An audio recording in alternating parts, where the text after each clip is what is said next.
this point, but it will be a resolution that we will like to submit for approval at the end of the meeting. And we have copies for each organization, so every voting organization should take one and look it over so that we can submit that at the end of our work tomorrow. Okay, so the first item on this business part of the meeting is new member elections. We have received previously an application for membership for Witness for Peace, and they are being nominated, sponsored by the Minnesota Cuba Committee. If Witness for Peace would like to say a couple of words about why you'd like to be a member.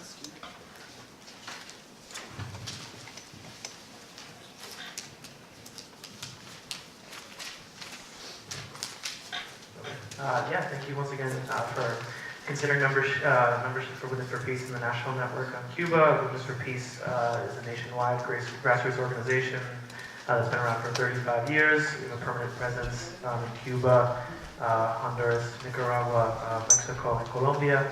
I'm invited by grassroots movements in the Americas to educate and mobilize individuals from the United States with respect to U.S. imperialism and intervention. Our Cuba program, we have 15 to 20 delegations each year, which focus on building grassroots solidarity between social movements here in the United States and our partners on the ground in Cuba. I'm personally a regional organizer in the Northeast, a member of the July 26 Coalition as well. We'd like to be a member of the National Network on Cuba because we coordinate and collaborate really closely with many of the organizations here, especially in our Midwest branch, very closely with the Minnesota Cuba Committee, and we want to be able to coordinate our organizing efforts throughout the country through our various regional chapters. And I don't know how much time I can be given, but I can be talking for a while. But yeah, we would appreciate the sponsorship for us to be part of this coalition organization and to be building and growing with the National Solidarity Movement, which we've been doing more informally for the entirety of our existence, but now in a more formal capacity. So thank you for having us. Great, thank you. Any questions for Witness for Peace? So now's the time to get out your voting cards. And all in favor of accepting the nomination of Witness for Peace as a member of the National Network, all organizations that have voting cards, please hold them up. And can I get somebody who will count the vote? Does the color? It's okay either way? I don't think it matters. Okay. Oh.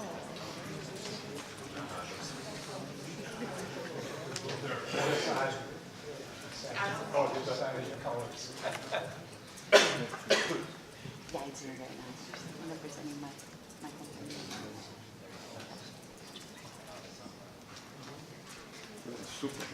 I am. Opposed? Any opposition? Abstentions? Well, welcome, Witness for Peace.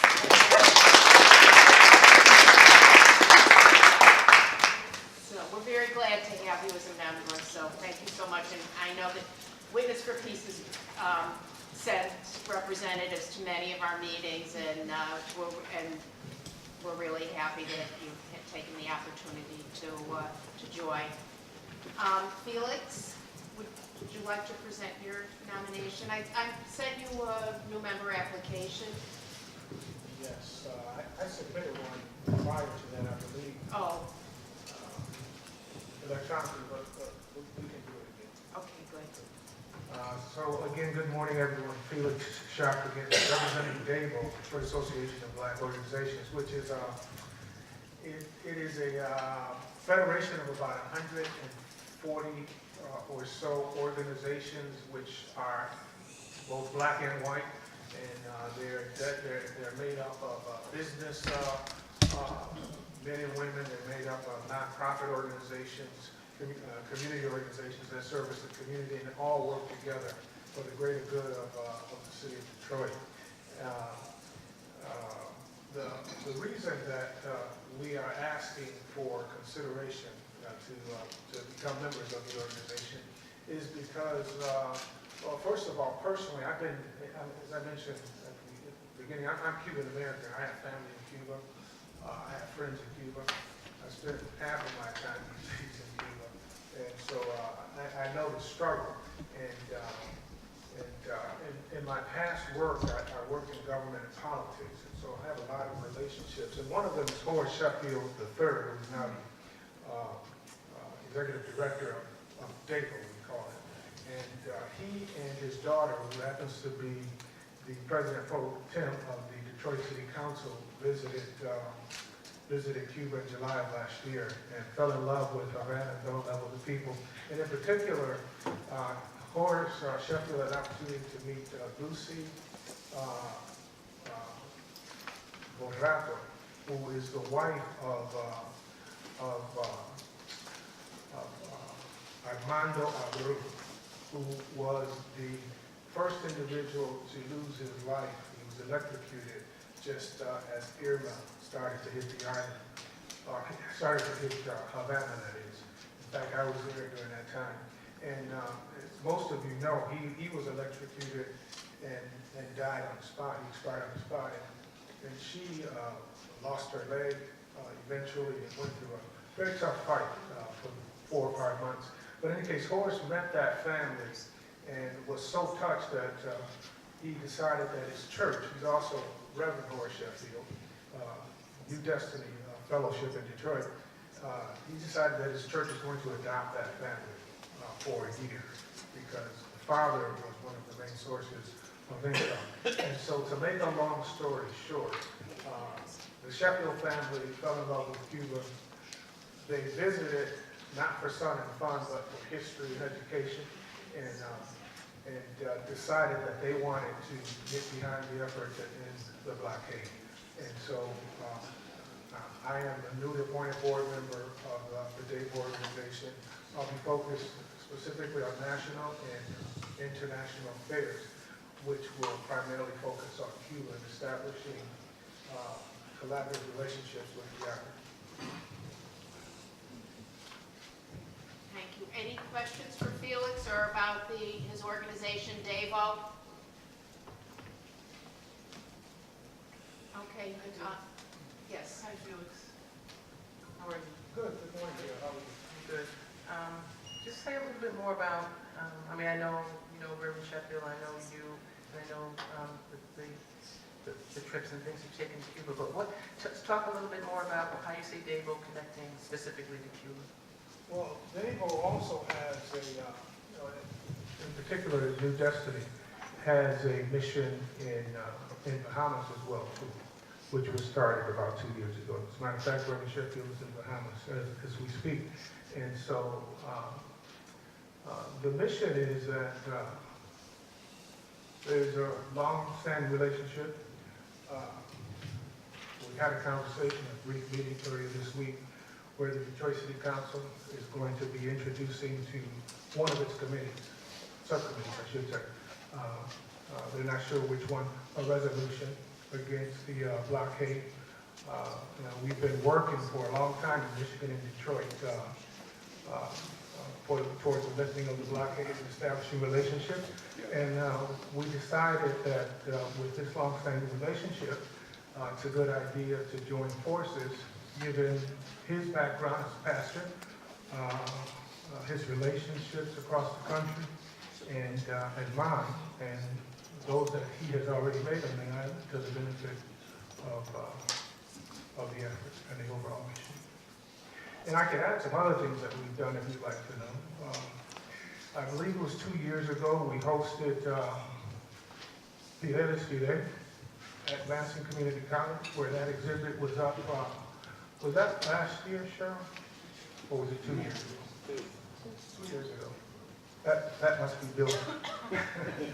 2 years ago, we hosted Fidelis Fide, where the exhibit was up for an entire month at Lansing Community College. When Gary Peters, Senator Gary Peters, first took over Carl Levin's seat, who I'd known for a long time. And Gary Peters and I were colleagues. We were both appointees of Governor Jennifer Granholm. And when he first took over that seat, it occurred to us, Cheryl and I, that he had not signed on to the legislation that liberates American travel to Cuba. I forget the number. But I attended a meeting that he hosted, a community meeting, and when I first arrived, one of the staff members asked what was my interest in the meeting. I said, well, I'm here to talk about Cuba and the need to lift the embargo, which we call blockade. And he said, well, that's already been lifted. The blockade is, the embargo is in there. And so to make a long story short, during the meeting, I posed several questions to Gary, who's very well versed on all, I mean, you run into a lot of politicians that are not prepared. Gary's prepared on all issues, and he drew a complete blank on Cuba. But I raised the issue and questioned why he had not signed on to that legislation, given all the hard work that Carl Levin had done for Cuba. And now he was sitting in his seat. Well, to make a long story short, 2 or 3 months later, he had signed on. And of course, you all know that he visited along with Senator Leahy. He visited the island this year for the first time, which is a good indication because Leahy is getting older, and Jeff Flake is retiring, and so it appears to me that that mantle is being passed on. And so, living in Michigan, we think that having the relationship that we have with him, I think we think that we can leverage that along with other relationships that we have politically, not just in Michigan, but across the country. We're working also in Chicago with the Southern Suburbs, the Southern Suburbs Mayors Association. And it's about 10 cities, 10 or 11 cities. They're smaller, but collectively they're large. And we're going to be working with them as well, too, for resolutions. And in February of next year, we're actually looking at hosting a group which will include councilwoman from the, what's the city across the river? No, not Detroit, here. We're in Minnesota. St. Paul? Milwaukee, Wisconsin. The city council member will be hosting, she and a group of hers. And so we're looking in that direction as well, too. And so that's why I say national, and the fact that we go to Cuba makes it international. Great, thank you. Any other questions? Before we vote on accepting this Davo as a new member, I just want to mention a little bit about membership, and that is that we welcome organizations that do work on a variety of issues, but that do this work with the idea of respecting Cuban sovereignty, lifting the blockade, ending the travel ban, closing Guantanamo. Those are the basic principles. And we all work in different ways, and we all have different priorities. But those are essentially, simple and common sense reasons, and very simple and common sense principles. We also ask organizations to commit to paying annual dues of $120 a year. We recognize that not everybody can, but to the extent that organizations can, it enables us to continue our work and to provide, for instance, the conferences, when we have guests from Cuba, that we can contribute to their expenses.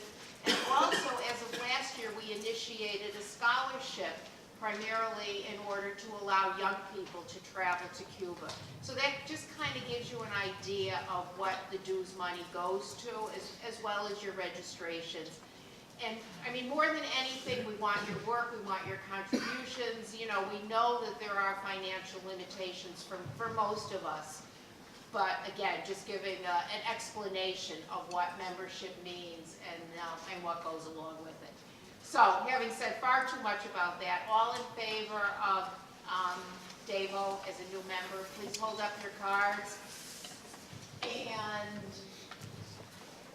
can somebody count, please? Okay. Thank you.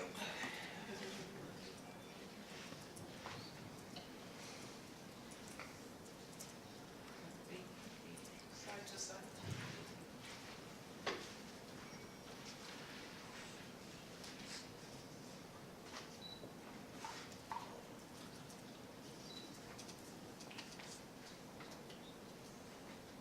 Got 26. It's fine. Any opposed? Abstentions? Well, welcome. Welcome, Felix. Welcome, Dave. Welcome, and now, as an official member, you can get a voting card and participate in this exciting process. So, talking about voting, the next item on the agenda is is co-chair, and, I'm sorry, please. I'm sorry, we applied for membership yesterday. I don't know if it's appropriate to consider at this meeting, but You know, I apologize for not asking for other applications for membership. Please do. okay. My name's Tom Hansen. I work at the Autonomous University of Social Movements. I had the privilege of working with Gail and Lucius and Taxes for Peace for the first 9 years of that organization. And I actually had come to you with hat in hand and apologize for us not applying for membership earlier in the NNOC. Our project, the Autonomous University, which has educational programs in Cuba and comes out of a Marxist orientation, began in 2011 and it's now 2018, so we should have applied for membership 7 years ago. So I apologize for that. But we've been in solidarity and worked strongly in solidarity with Cuba. We support all the principles of the NNOC, and we would be very honored to be a member of the organization. Okay. Any questions? Okay, so if we can move to voting, and again, I apologize, I wasn't aware that you had submitted an application, so. Okay, all in favor? Yeah.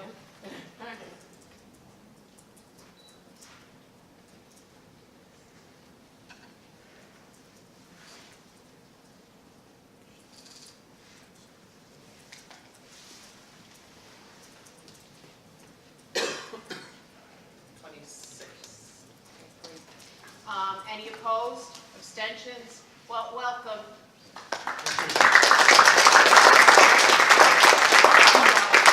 You know, I'm delighted that we have 3 new organizations today, and if I could just get the application so that I can update the records at some point, I'd appreciate it. So if you could all just make sure that I get copies of the membership applications, I'd appreciate it sometime before we all leave tomorrow. Okay, any other new applications for membership? Okay, so the next, yes, so new members get voting cards. So now that you're official members, we welcome your, not just your contributions, but your, your vote as well. So the next item is co-chair and treasurer elections. We sent out information about the nominations previously. First of all, are there any additional nominations for treasurer other than the 2 that we have on record, which is John Waller and Don Goldhammer? Any additional nominations for co-chair?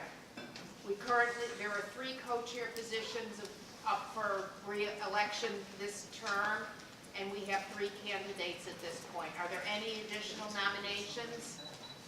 Could you just announce the 3? I'm going to. Okay.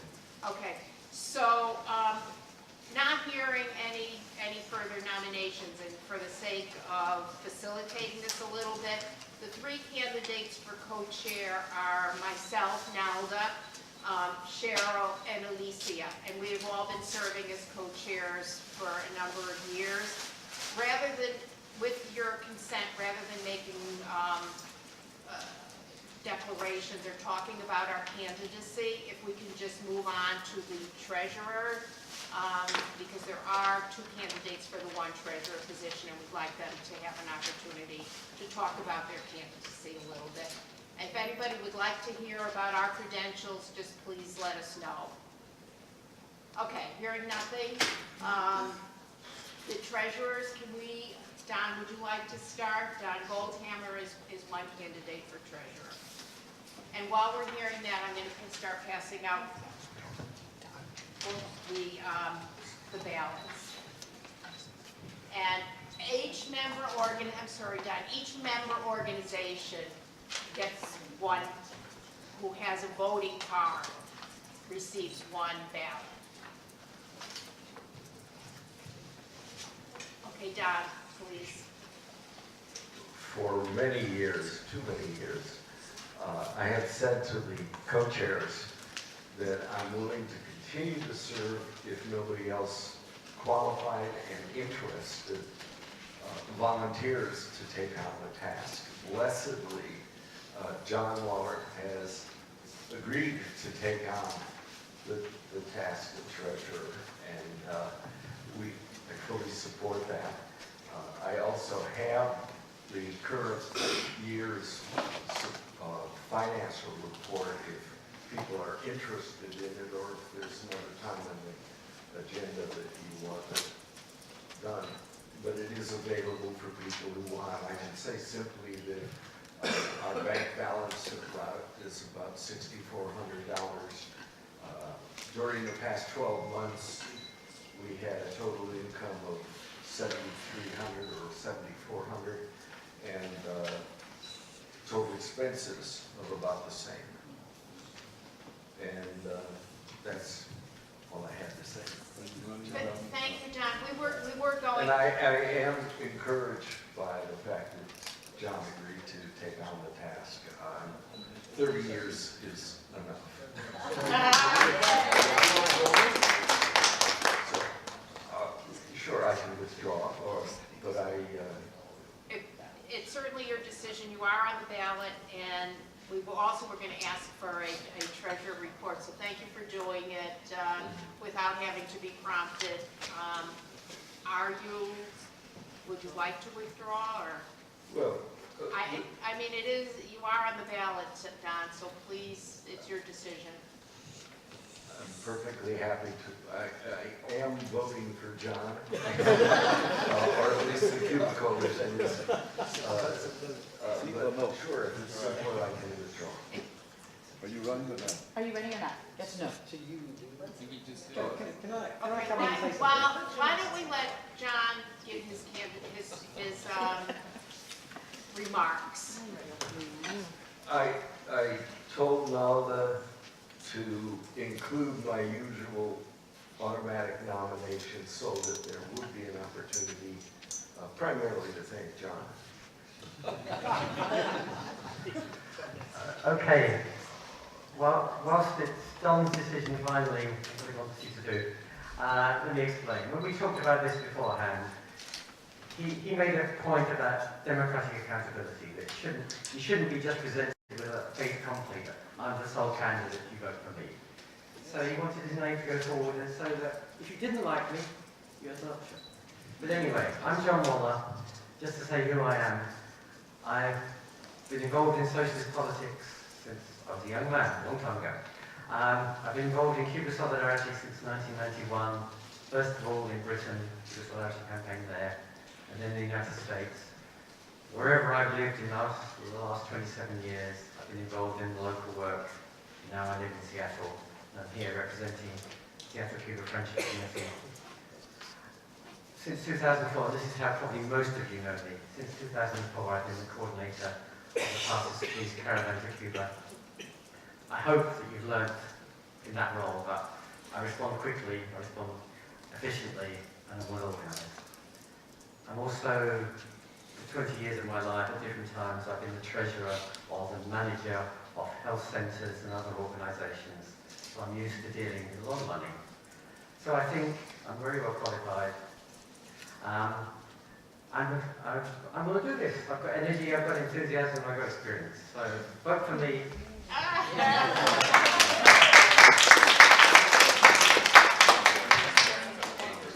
Okay, any other questions for any of the candidates? I think that since there was a request that this be a democratic process, however Don phrased it, that you all have ballots, I think that it is only fair to continue with the election. So if you could please fill out your ballot. If I could get maybe 3 volunteers who are not in member organizations to collect and tabulate the ballots, that would be terrific. So any volunteers? Thank you. Okay, you can go around and collect ballots and then come back with the final results. That would be great. Point of information. Yes, please. Just technically, it says on the ballot, vote for 3. If somebody wanted to vote for only 1 or 2, That's certainly they can do permissible. that, so you don't Yeah, have let's to vote for up to 3 Okay. and 1 for treasurer. just to check. And while people are voting and those are being tabulated, Don, can you come back in the room, please? So, as Don said, he's been the treasurer for 30 years. He's the only treasurer, I believe, that the network has known. Gleason. Pardon me? Pat Gleason that Oh. persuaded me to take it on. So he's modestly and generously provided treasurer services. He's kept our bank balances, our income. He completes the reports. He's meticulous in recording the receipt of dues money, of registrations and so forth. And we owe him gratitude and thanks and recognition. So.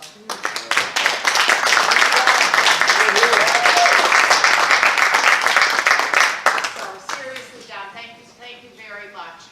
And during his initial remarks, Don gave a brief treasurer's report. So if there are any questions about the treasurer's report, about the finances, we'd be happy to ask Don to answer them for you. And one thing that I noted in the expenses was that we had among the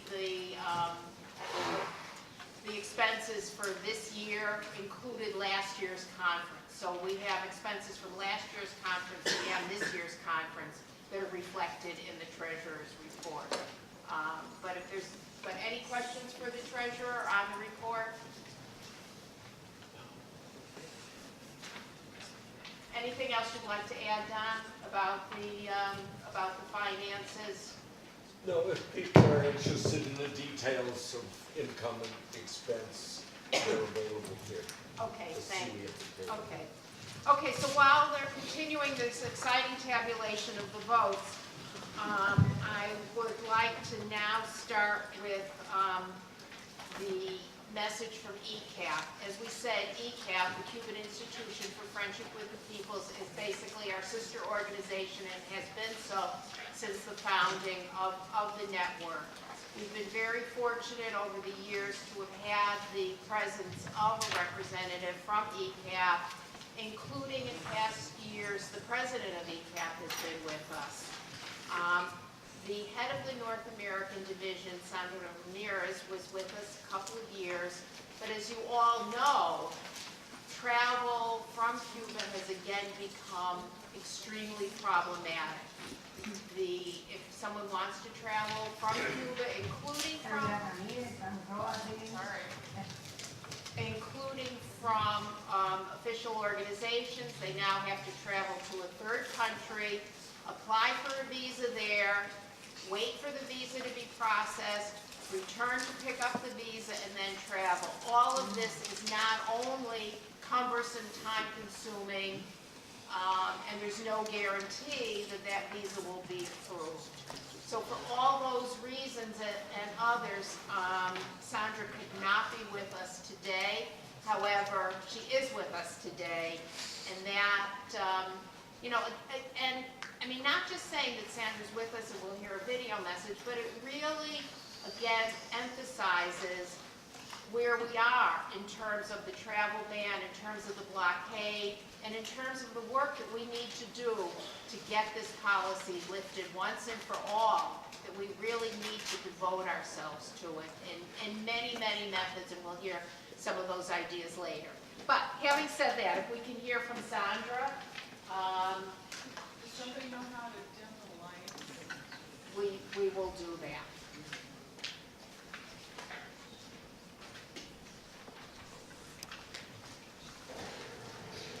Okay.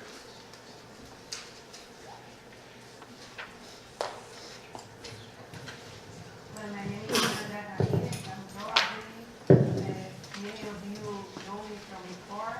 I'm the director of the North American Division, and I have planned to meet with you at this annual meeting of the National Network on Cuba.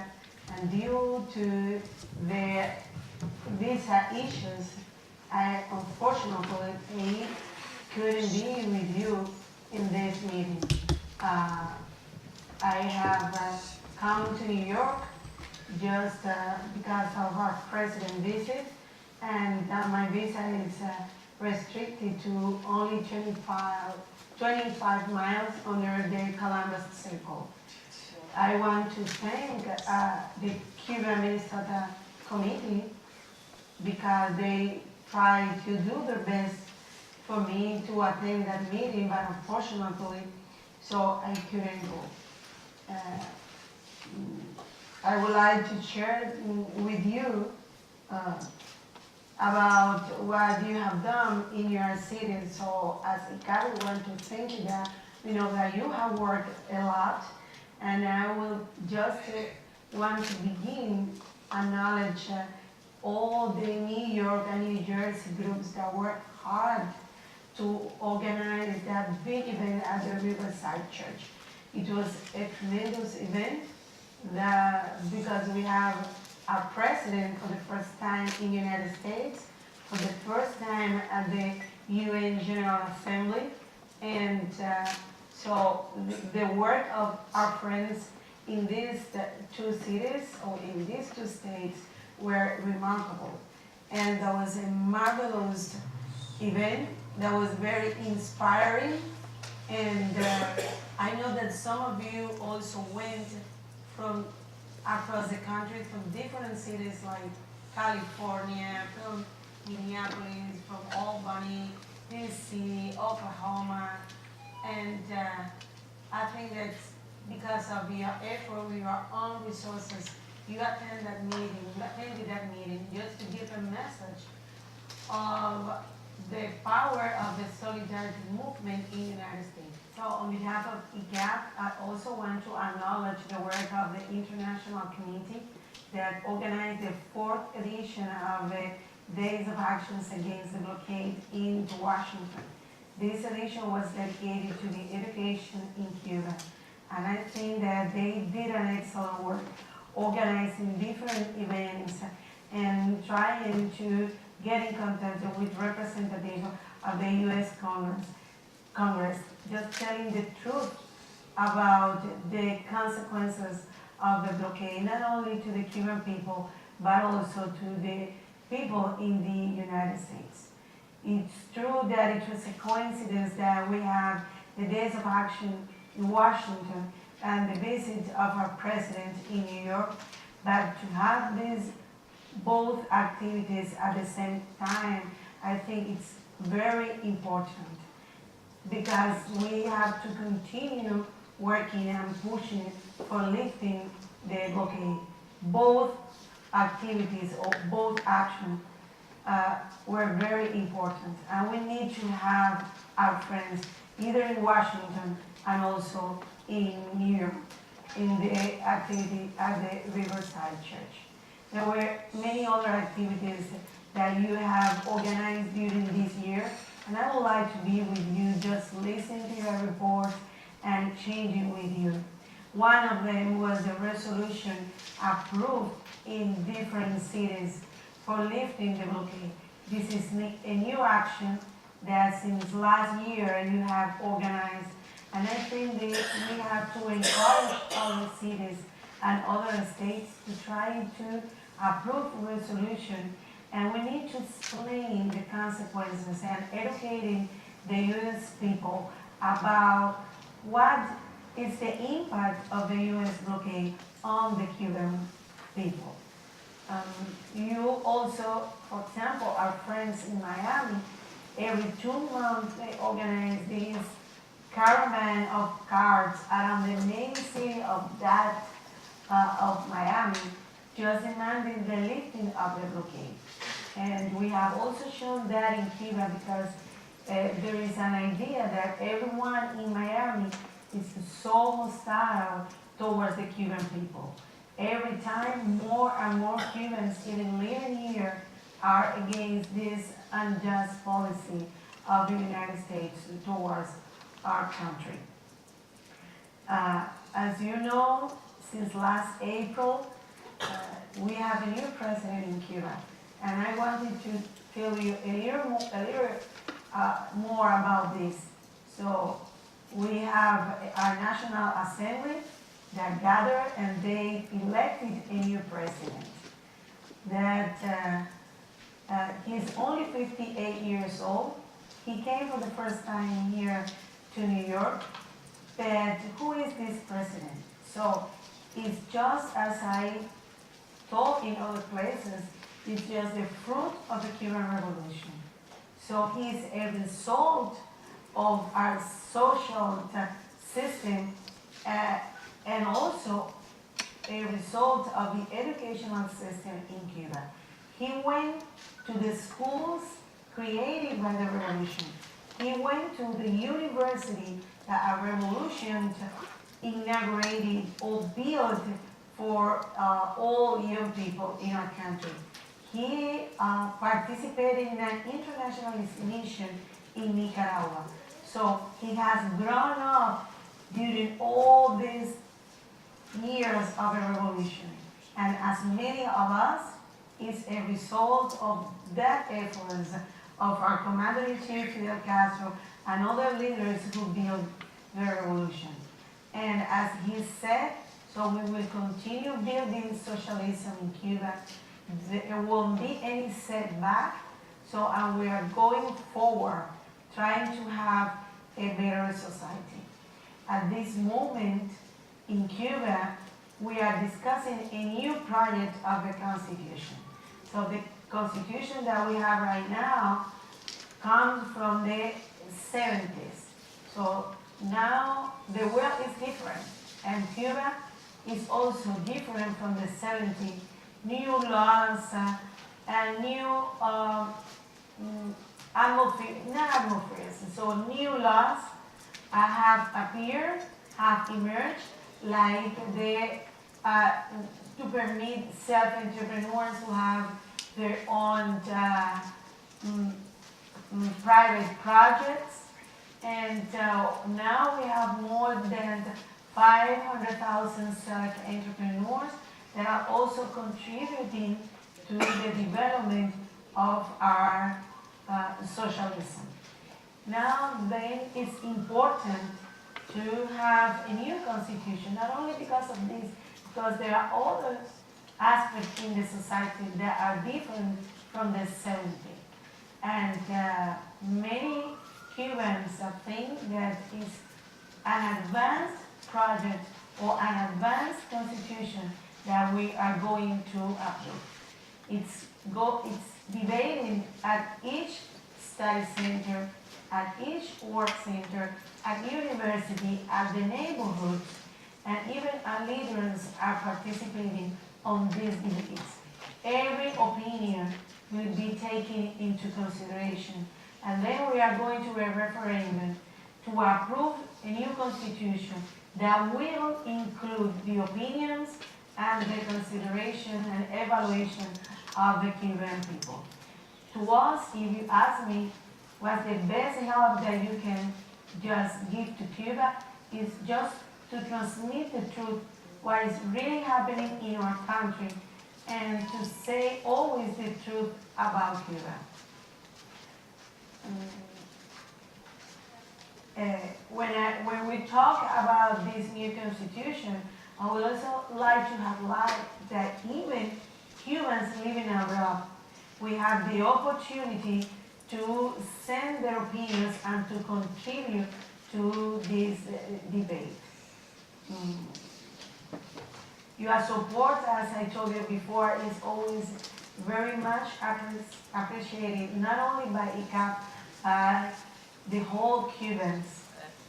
Now, as you know, during this year, so there has been a reduction of the U.S. visitors due to the new measures and statement and declaration that Trump administration since last year just expressed, and even since the beginning of this administration, there was a tendency just to create a negative atmosphere against Cuba. Now it's really that there is setback on our bilateral relations. During the last the last years of the last term of Obama administration, and the establishing of the diplomatic relation between Cuba and the United States. So even through ICAP and through our travel agency, AMSTUR, we were receiving more than 50 groups every month. Now, due to this restriction, that they said that it's not safe to go to Cuba, we have less groups going every month to ICAP or to do programs with our travel agency. Among 10 or 15 groups, sometimes 12 groups are going there monthly. And that's the result of that policy to create an environment that the people in the United States, they don't feel like safe of traveling to Cuba. But I want also to acknowledge that during the last 2 years, ICAP have organized international brigades. And the United States never participated before.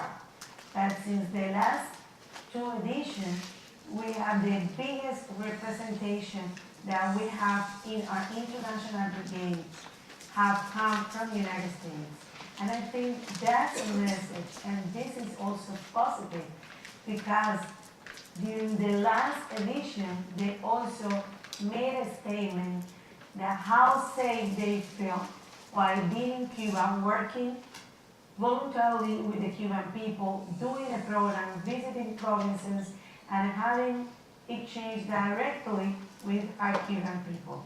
I think we have to maintain the participation of U.S. brigadistas in our international brigade, and probably the National Network on Cuba member organizations will continue helping on that under the address of the National Network on Cuba. I think this has been very positive, even for Cuba and also for your organizations. And there are many challenges that we have to face. New York and New Jersey group will organize a big event on October 31st because, again, a resolution against the blockade will be presented at the UN General Assembly. And a group of our friends will be at the UN headquarters. Another will organize a rally in front of the Cuban mission in Manhattan. So I encourage all organizations to organize simultaneous rally in your city at the same time that this will happen. We know that last year you did it, and we will have other cities, not in the United States, other countries that will have rally against the blockade that day. We should continue make the world known about this policy of the blockade. And of course, your effort and your work will be very important to us. In Havana, we have last September 12th, a big event on the occasion of the 20th anniversary of the imprisonment of the Cuban Five. and it was a big event. And if we now have the joiners to have them back in Cuba, it's because of the effort of the Cuban people. But thanks to all the work you did during the whole year that they were in prison. And Ricardo Alarcón was just in front of that battle from Cuba. He acknowledged the work of the Solidarity Movement, but especially friends in the United States who worked tirelessly to have them back in Cuba. And why I'm just telling you this is because we have to continue counting on your help, on your support, not only on the battle of the blockade, but there is still regime change program that must stop. And also the Guantanamo base is still there in an illegal territory occupied by the United States. And next year, by the way, we are going to have again a conference, a seminar against military bases that will take place in Guantanamo after the event of May 1st in Havana. I know that some of you have gone at previous edition of this seminar, and we hope that some of you can also go and denounce this situation of having that. This is the oldest naval base of the United States outside of its country. So I hope some of you can also go and participate. Also next year, the LASA event, LASA Congress, that will always gather academics, professors, researchers from Latin America and many from Cuba, will take place in Boston. We don't know how the visa issue will be. At this moment, there isn't any service at the consulate at the U.S. Embassy in Havana for Cubans who want to come to participate temporarily at events, at research, at exchange, at different events here. It's very difficult at this moment, but the idea is to have, or the venue of this LASA Congress will be Boston. And whenever we have a LASA Congress, there is also a solidarity event with all Cubans participating there. So I know that this will be a big task for the solidarity groups in Boston, and we are going to be in contact with all of them. And I think the rest of the solidarity groups, in one way or another, can also support the efforts that I'm sure friends in Boston will do to organize a big event in solidarity with Cuba in the case that we have a white Cuban delegation at the LASA event. But the most important activity that we are going to have this year, and I want to explain this to all of you, is the 50th anniversary of the Venceremos Brigade. That the first brigade that went to Cuba to do voluntary replacement from all over the world. There was a Venceremos Brigade from the United States, and during all these years, this project is just keeping going to Cuba. They maintain going to Cuba on a challenge trip without license. And this is of a great importance to us. We know that they are planning to go again. We are organizing a good program, visiting Caimito Camp at Artemisa province, going to different places in Havana, to Villa Clara, to Camagüey province, and also to the eastern part of Cuba to pay tribute to Fidel in Santiago de Cuba. So it's going to be a 3-week program, and I encourage every NNOC member organization to at least mobilize 1 or 2 representatives to be present on the Venceremos Brigade, because we are going to have a good program. We are organizing that. We are working hard to celebrate that in Havana. And the main celebration will be on July 30 around 5 or 6 p.m. And we have that even former members of the Venceremos Brigade can go and participate this time at the 50th anniversary. So on behalf of the ICAP, I want to thank you for all your support, and I want to extend a greeting from our President, Fernando González, and thank you so much, and viva la Revolución Cubana.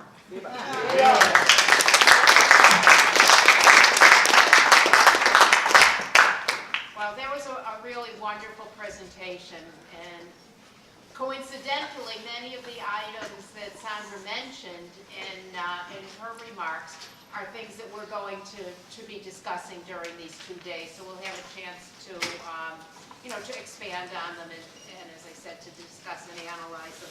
One of the things Sandra talked about was tours, and specifically those organized by their travel agency, the travel agency with which they work on this tour. So she has sent us information about 3 opportunities. And one of them is for the 60th anniversary, another one for the 500th anniversary of the founding of the city of Havana, and the other one for a 60th anniversary delegation to Santiago. So we didn't make a lot of copies, but if anybody's interested in them, take a look at the brochures, and these are 3 travel opportunities that Sandra asked us to mention that are being organized by ICE Tour.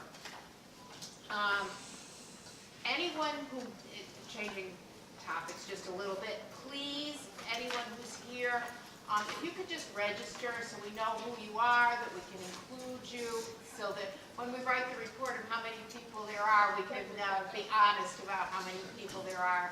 So just, if you could just register and fill out a registration, that would be really helpful. And introductions, if there's anyone who has entered, who's joined us a little bit late, please introduce yourself so we get a chance to know who all of you are. Does anybody come in who hasn't introduced themselves? I just came in.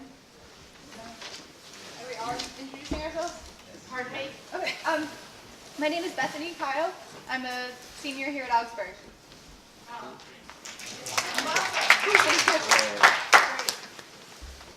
hi. We're Hattie Bonds, and we're here local Minneapolis, and I have a nonprofit organization, Women United Incorporated, so I'm going to re-engage myself with this Cuban movement after not being involved in it probably about, 20 years ago. Well, it's great because going to various cities sort of energizes local people to become involved or re-involved. So that's another reason we're really happy to be here. So welcome Minneapolis people, and certainly welcome students. Yes. These are my friends here. This is Corey Boyer, and retired teacher here, Betty Harpo-Ellison. Ellison Harpo. I always back, Thank you. Okay, next. Now, I'm Al Benjamin, representing DC Metro Coalition in solidarity with Cuba. We have been supporting Cuba since I can remember, the last 20 years. So we're glad to be here. We have, I think, we're from DC, so we have 2 other members, Mari and Andrew. Yeah, I've already identified And Lee. Good morning. I'm Lee Robertson, founder and member of the African Awareness Association. I live in Richmond, Virginia. We've been doing this work since 1995. And hear more about that organization and work as time goes on. Thank you for being here. Thank you. Who else? Hi, good morning. I'm here on behalf of my comrade, Brother Bambuchi Shango. My name is Ricky Shango, and I am a member of the All African People's Revolutionary Party, a profound lover and admirer of Fidel, long live the spirit of Fidel, and I'm pleased to be here and participate in this event.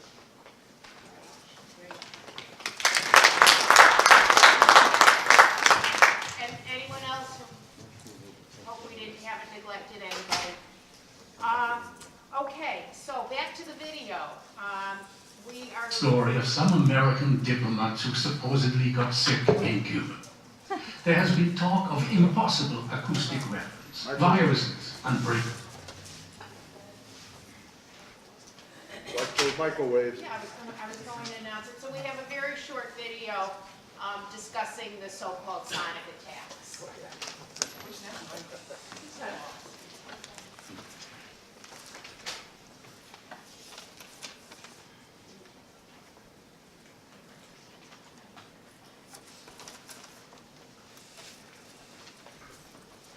that I talked over the video. Sorry that I started.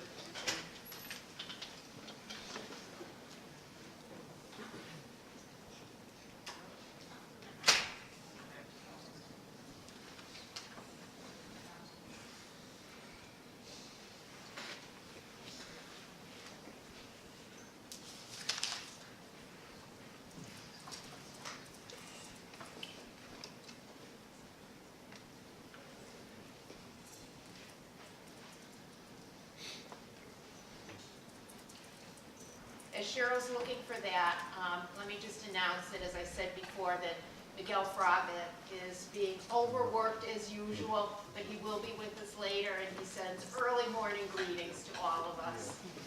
We expect him to be with us in a little bit later.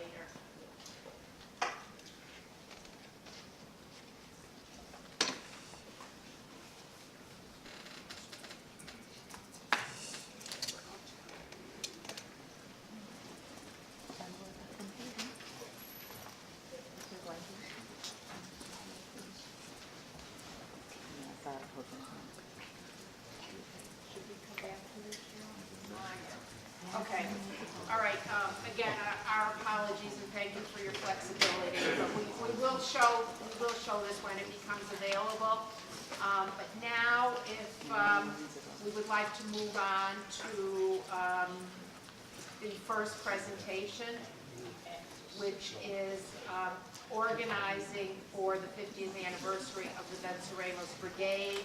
Sandra mentioned that in her remarks. And if we could have the representatives from the VB and the moderator for this session. And that's Cheryl. So I have this easiest part, which is to introduce the Venceremos Brigade representatives, which are Rachel Beeson, Malcolm Sex, and Justina Walker. Here. So the floor is yours. Yeah, and this mic is a. Yeah,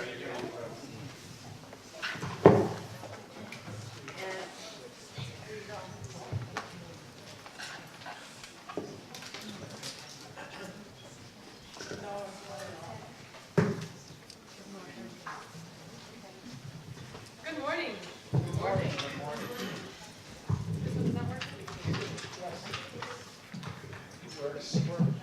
Hey, good morning. There it is. All right. How y'all feeling? Good. That gives me no energy. How are y'all feeling? Yeah, because I'm here to end the blockade, so I don't know about y'all. Y'all, any energy for that? Yeah, let's do it. How many of y'all been on the brigade? Let me see your hands. Been on the brigade? All right. How many of you have done anything that has been directly supportive of the Venceremos Brigade? Awesome. So for all those hands combined, we say thank you. We say a huge thank you. It is an honor to stand here as carrying forward the legacy of the Venceremos Brigade, upholding 50 years of solidarity, being the oldest Cuba Solidarity collective in existence, means so much to us to be here with all of you who continuously and tirelessly do this work. So we're not going to say a lot of things that you don't know. We look to you, many of you, as our elders, as our teachers, as our mentors, and we honor and respect that. And also, we're really excited to bring like how we are doing it, how we are doing the brigades. I'm really appreciating Sandra's words about looking at the Constitution and not the Cuba of the 70s and what needs to change. And so we've been looking at the brigade. We are not the brigade of 1969. We are the brigade of 2018. And what that looks like is very different. And so what we're going to do is we're going to share in the way that we share now is how we are working in the brigade and really shifting how we are doing our movement building. And so we're actually going to start with some storytelling. And we're going to each share just a little bit about who we are. And then we're going to talk about this little map that we've drawn behind us. Of where we're going. So my name is Rachel Marie Ibrahim. I use the pronouns she, her, hers. It's important for me to name that those are my pronouns as a way to be fully respected and honored. And to raise awareness that not all people use the gender pronouns that we might assume for people. And so we say that as a way to make sure our spaces and our movement spaces are inclusive of all people, trans folks, gender nonconforming people, and others. And so my pronouns are she, her, hers, and I am from Michigan. I grew up in Michigan. I identify as a cisgendered, mixed-race black woman, and I grew up in a white family. And I grew up in Michigan with white folks who are Lebanese, and so are only Lebanese because we can cook the food. And otherwise, no, we don't speak Arabic, we don't know anything about the history of our culture. Well, but what that also meant as being the only black person in my family is that we oftentimes didn't talk about race. And we didn't talk about what it meant for me to be a black girl growing up in a white community. That actually became a lot of my motivation to really do the work that I do today. So today, I'm a racial equity and liberation trainer. I travel all over the country talking about systems of oppression and how we actually need to name identity politics within our movement spaces so that way we can have stronger community building within our spaces and creating spaces where all people can actually come along and actually are following the leadership of people who are most oppressed by these issues. Today, that's the work that I do, and what really brings me to this Cuba Solidarity work was my first time going on the brigade. And it was the first time, it was 2007, the 38th contingent, and it was the first time I had been anywhere in my entire life and nobody asked me what mix I was. They didn't ask me what I am and talk to me like I was some type of dog or an animal that was a mix or a breed. And so it was the first place that I actually started to feel what humanity might actually feel like as a black girl, as a black woman, and what it meant to walk down the street and not feel afraid of constantly being assaulted in so many different ways. And so that brings me to this work today, and really, again, honored to continue to carry that legacy forward. Thank you so much for sharing that. Yes. Hello, everyone. My name is Justina. Pronouns are she and her. Just talk a little bit about myself. I am from California. I am Black American, which means that I'm a descendant of enslaved folks, enslaved Africans. And so my family is from the South, is from Arkansas. So I grew up in spaces like my family was a barbershop, in churches, and for Black American folks, those are fairly sacred spaces, spaces where we have community. And so for me, growing up largely in a barbershop, my father had a shrine in the back to Malcolm X, who often spoke about self-determination, which is rooted in love, and is more broadly a part of like Black radical tradition. And so for me, my first time I went on the brigade was last year, 48th contingent of the brigade, and it really did have a huge impact on me in my life. And so for me, when I think about self-determination, I think about, when I think about the Black radical tradition, that is really rooted in love.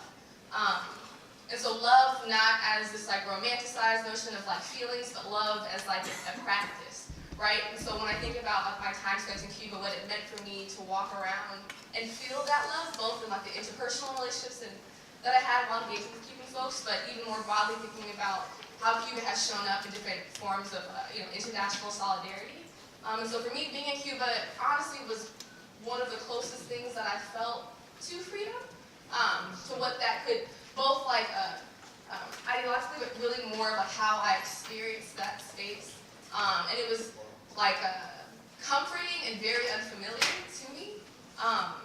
And it's something that I personally really wanted to share and wanted other Black and brown, low-income, working-class folks to experience, to know that that is possible. So that's what largely connects me to this work today. I'm so excited to be here with you all. All right, good morning, everybody. My name is Malcolm Sachs. I identify as a white, secular, Jewish, cisgender man, and I'm born and raised in New York City. I often describe the place where I grew up as a borderland between Harlem and the Upper West Side of Manhattan. And my experiences growing up as a white kid named after Malcolm X, raised by communists in that milieu, was a lot of alienation, no matter where I went. And my experience going to Cuba in similar ways to what was shared, but from my own experience, was losing some of that sense of alienation, really from the unity that exists in Cuba. You know, one of the things that I remember most clearly from my first experience there was meeting with combatants, veterans of not only the armed struggle in Cuba, but the internationalist missions, Angola, Ethiopia, and elsewhere. And understanding the, again, sense of unity and sacrifice and national oneness. Not to say that it's a paradise, right? We know that it's not perfect, but the gains that have been made against racism, against patriarchy, and the feeling of unity in such sharp contrast to the dynamics that I experienced and witnessed coming up within the brigade. Because really one of the things that I think is so valuable about the Venceremos Brigade is that it brings together people from all across the country, all different backgrounds, all different experiences, and it tests us to see, can we really be the revolutionaries that we say that we are? Can we really live together and work together collectively? Can we really practice the values that we preach of equity and equality, of anti-racism, of anti-sexism, of solidarity? And it's where I really learned to do that kind of work as a man, as a white man, with other members of my community, in order to try to build that sense of unity that has been the strength and the inspiration of the Cuban Revolution for me. All right, I'm gonna keep going, right? So, you might have seen us scrambling a little earlier to throw together this little diagram. Yeah, so I'm not there yet. But I want to give a little context for, time is up. For kind of how we got here. And Rachel spoke to this already in some way, but you know, this kind of storytelling and this kind of explicit naming of identities and dynamics is not something that was always at the forefront of the brigade. I think it always happened in some way, because the brigade has always been this broad, diverse collective of people. But just as Cuba has had to reckon with and struggle with the ways that histories of colonization and racism and so many other pieces show up, so have we. And so, you know, that has become, really thanks to the pushing of women of color, people of color, Black women in particular, and queer people in particular in our collective, more central to our work. And it also allowed, it has been what has allowed us to sustain, albeit small brigades, brigades that are connected and integrated with the most exciting and most important movement work that is happening in the United States. The work to push back against state-sanctioned murder and just systemic violence and racism against black people, against women and girls, against queer and trans folks.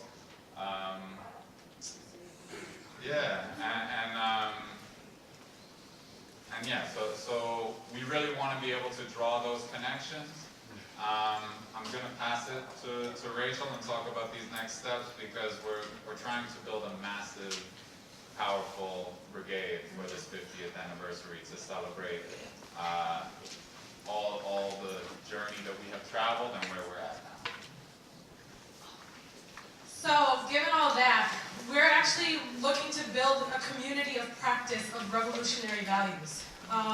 The brigade still stands on our pillars of end the blockade, lift all travel restrictions, return Guantanamo, end all regime change, infiltration and plans, right? Like, so those pillars have not changed. We are still at our core and our roots.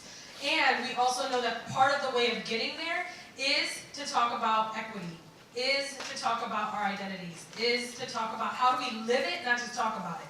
We have a room full of really smart people with a great analysis, but we don't always interact with each other with that analysis. Like, what does it actually mean for us to live love now? And so, as we're building the 50th contingent with 300 people, our vision is to take 300 people from the United States to Cuba this summer, summer of 2019. And now, in order to do so, we actually need to create a vibrant, sustainable community who is practicing the values of equity. So we are using transformative justice as one of the ways in which we are doing that work, where we are talking about how do we interrupt the ways that harm shows up in all of our spaces. That no one is exempt, no group is exempt, no matter how well our intentioned our hearts are. And so we've created kind of a roadmap for how we're going to get there.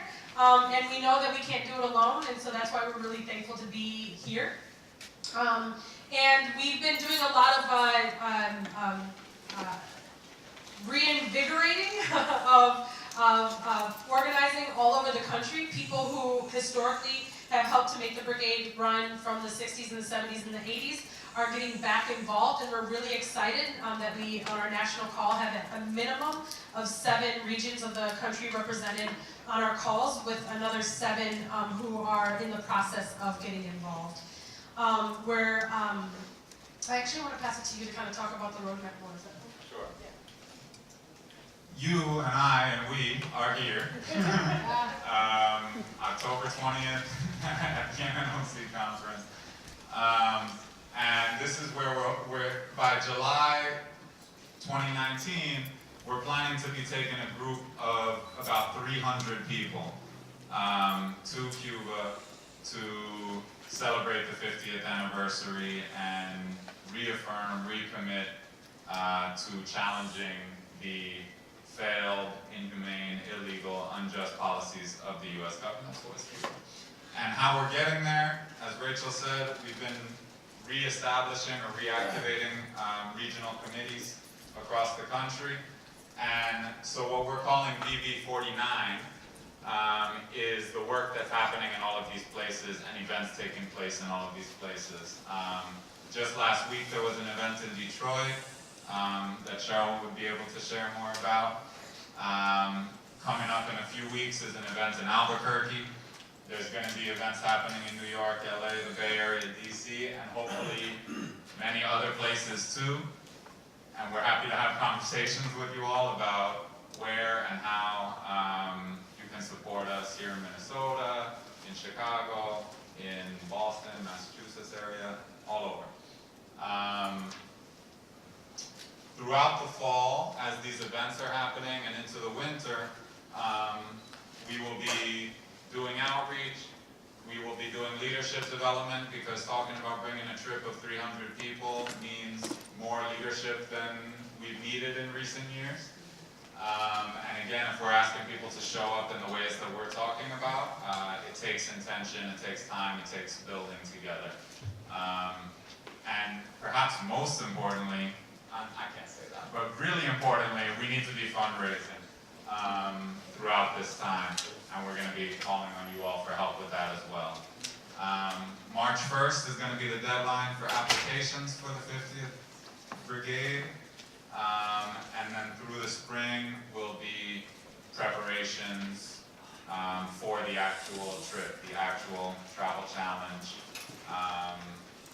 Yeah, and I think Sandra mentioned it in her address, that we're looking to create several different options to best accommodate many different needs and interests in this program.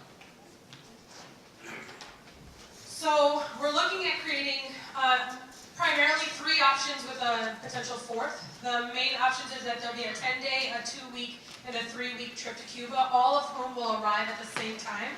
So we will be one community. But what this also means is that we will be doing a travel challenge almost every week for 3 weeks. Our hope is that that's going to really raise the visual, raise the awareness of what's happening, and that we're going to be doing our open travel challenge where we will be doing a protest through U.S. Customs from Canada back into the United States. And so, of course, we're going to need a lot of support to be able to have an action of that magnitude, roughly 100 people per week for almost a month.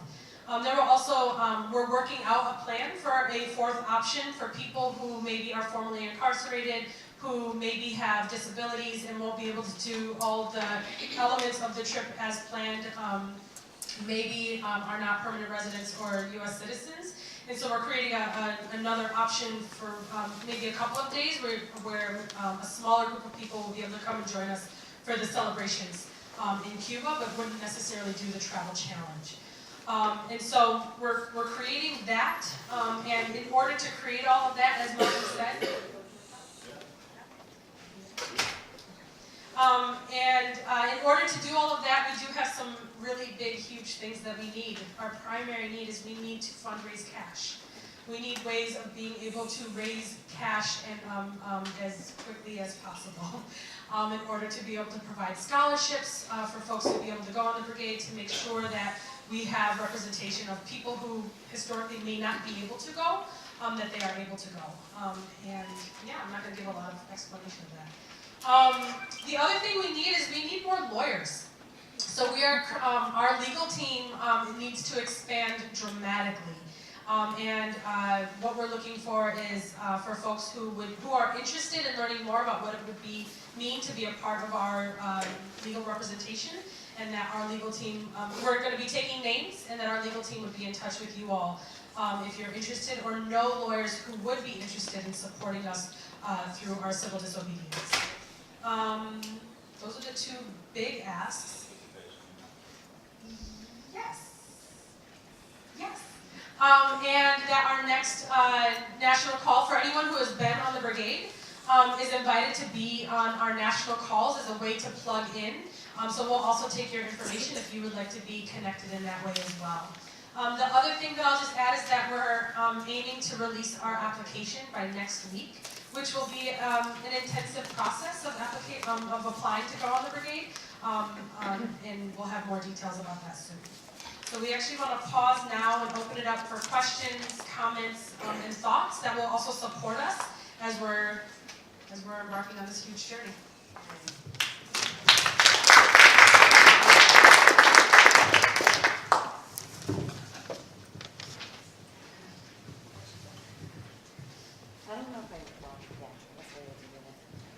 So, you were mentioning that there were national calls, but you mentioned that they were for folks who had been on Venceremos brigades. What if you've been on a different international solidarity brigade? Would you not be eligible to get on the national call?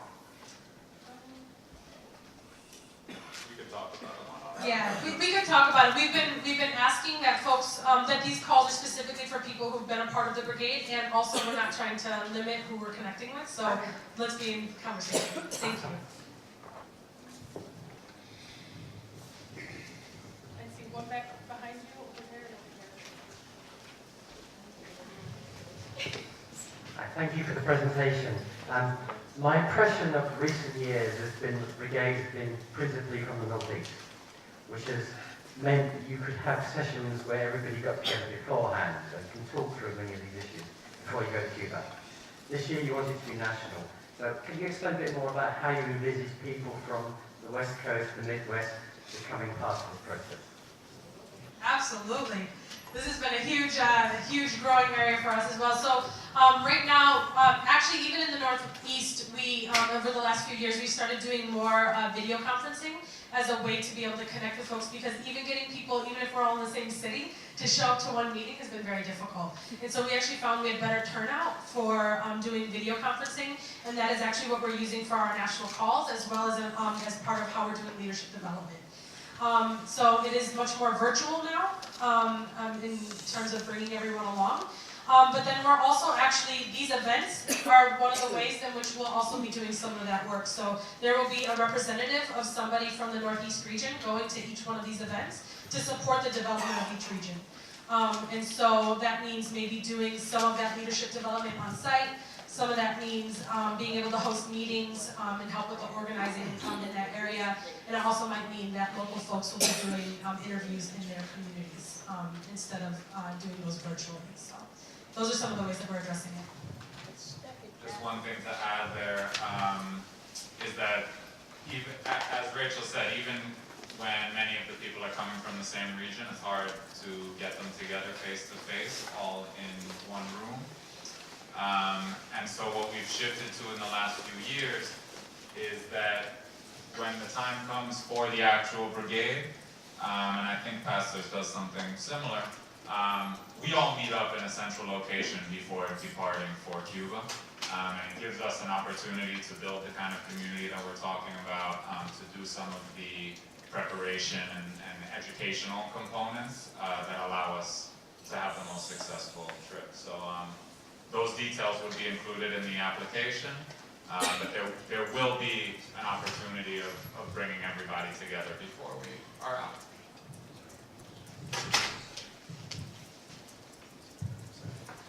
So it's really great to see that the brigade continues and with a new generation of leadership.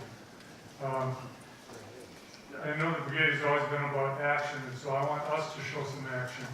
And I will commit to match up to $1,000, but for everybody who donates money during this meeting, this NNOC meeting, my organization will match up to $1,000.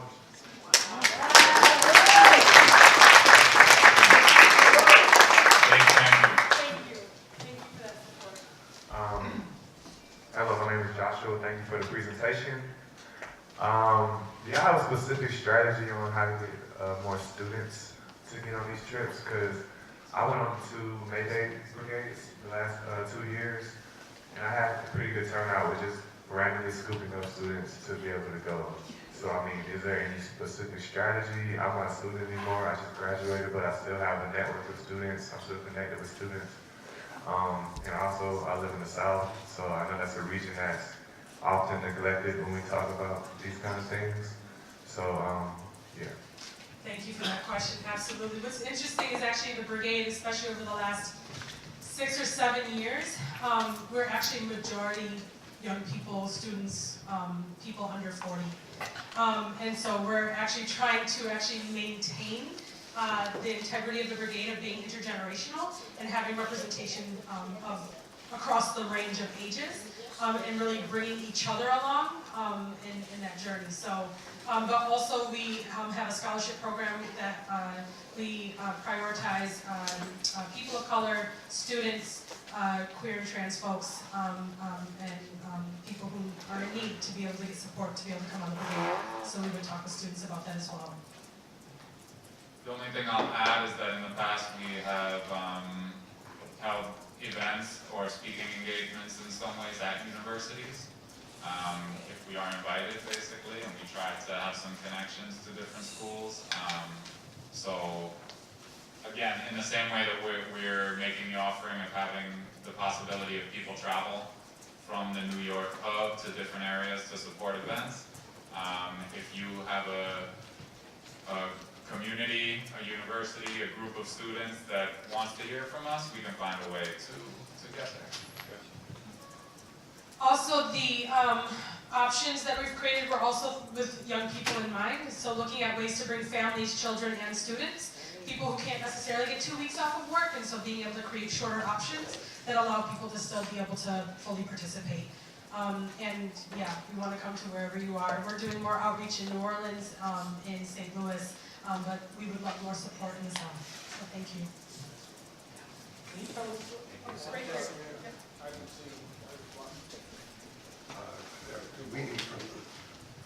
Greetings again. As a organizing person in Africa for the last 40 years, working as an all-people member of the All-African People's Revolutionary Party, we took, at least I led, a delegation of Venceremos Brigade back in '93, when we had prep sessions, etc., working for Revolutionary immediately. So what my concern now is, as an organizing member of the DC Metro Coalition, we have sent Joshua and a number of others to Cuba in the last few years for May Day celebration. Do you have applications? Because we like, you know, as a coalition, solidarity coalition, work directly with you. We can also, you know, promote and put on programs, etc., trying to recruit people to go to Cuba. So if we can have some kind of communication with you, we would be glad. We would love to take down anyone's email address and communication that's willing, and we will send you our, we'll have an online, likely an online application, portion of the application, so we can also reach people fast. Thank you. I'm glad that we're highlighting the Venceremos Brigade so much, both for historical reasons, those first brigades with people cutting sugar cane with machetes for 6 weeks, and more recently too, I had an opportunity to participate in the Venceremos Brigade 2004, 2006, 2009. 2004 was a significant time because it coincided with action by the U.S. government under George W. Bush to impose new, tighter restrictions on travel to Cuba at that time. They were threatening people, sending people letters, saying they had to pay a fine of $7,500. So that was an important time to do that, and partly as a result of that, an Associated Press reporter came in and wrote a story about the Venceremos Brigade when we were at a construction site outside of Havana. It was ran in over 100 newspapers. So that's some of the biggest publicity that the Cuba Solidarity Movement has received. And today, as we speak here, the current noxious U.S. administration is noisily and brutally threatening immigrants from Central America who are trying to come north and try to immigrate into the United States. So I think this is an important time too. And I think the Venceremos Brigade represents an important part of the future of our movement. People here are much younger than most of the rest of the people in this room, and that's very crucial. And so I think that we should do everything we can to promote this, so the fundraising and all the rest, to get people involved, especially younger people. Well, I guess I do have a question. I assume that it's still going through Canada. Well, that's an obstacle for myself personally, but because of an immigration case where I'm banned from Canada. And I'm sure there's other people who can't go for various other reasons, but we can all, I think, work to promote it. Thank you so much. I know that we are out of time, and I think that there was 2 more hands up, and I'll just make a closing statement. And then we'll be sending around a sign-in sheet, so that way, and we will also welcome people to talk with us. Yeah, thanks a lot for a great presentation. I think you've inspired all of us. So I'd like to second Tom's idea, and if somebody's got a hat, let's start passing it right now to raise money. I'm also from the Chicago Cuba Coalition. We decided last night to have an event on Saturday, January 25th, to celebrate the 60 years of the Cuban Revolution, so we hope one of you can come. And I was wondering if already, or you considered the idea of having virtual meetings with groups of people in the same city. decide what you're already doing, because that would be very helpful for us in Chicago. And just 2 more points. One is, I think, the greatest challenge we've had since 1969, I was one of the original organizers in Chicago, is what people do when they come back. So I was wondering if that's a point you at least might be able to talk about, either on the side or now. And lastly, you know, there's a rising interest in the brigade and what's going on in Cuba, and one of the ways that's being manifested is that starting 2 weeks from today, there's going to be a series of events in Chicago to basically talk about what the original Rainbow Coalition did. We're not talking about Jesse Jackson's Rainbow Coalition. We're talking about Fred Hampton, the Illinois Black Panther Party. So we're going to be advertising the brigade at that event. We really encourage you to show up to one of these events that's going to be happening between now and December of next year, which is the 50th anniversary of the assassination of Comrade Fred. So all power to the people. Thank you. Thank you. Maggie Trout, Alderman League Solidarity. My question is, what's the relationship between this, and I know tomorrow we're going to discuss the May Day Brigade, and Sandra Ramirez mentioned it. I was part of the May Day Brigade 2 years ago in the October, Pathways of Change. Very rich experiences for young people, working people, people who are organizing, union organizing, important, but I'm wondering how to build both. I think that May Day has a particular part to it, the May Day Brigade, which is that you get to be part of this march of 500,000 in Havana, or if you go to another city, 100,000 or more in Camagüey or Santiago. The other thing is some people want to go on a tour that's licensed and where they're not part of a travel challenge. You know, all due respect to those who want to challenge it, but I would hope we would be building both, and it's a question both to the Venceremos Brigade activists and to the NNOC leadership. Yep, we've always been strong supporters of the May Day Brigade. We continue to do so, and we also know that there's more licensed trips happening than unlicensed, and so we're going to continue to do, you know, we don't believe in it either or. We need all of us to go along to get there, and right now the focus is on the brigade for us to organize for the 50th anniversary. This is the biggest brigade we have organized in more than 20 years, and also under these current restrictions is one of the most challenging ones that we have ever organized.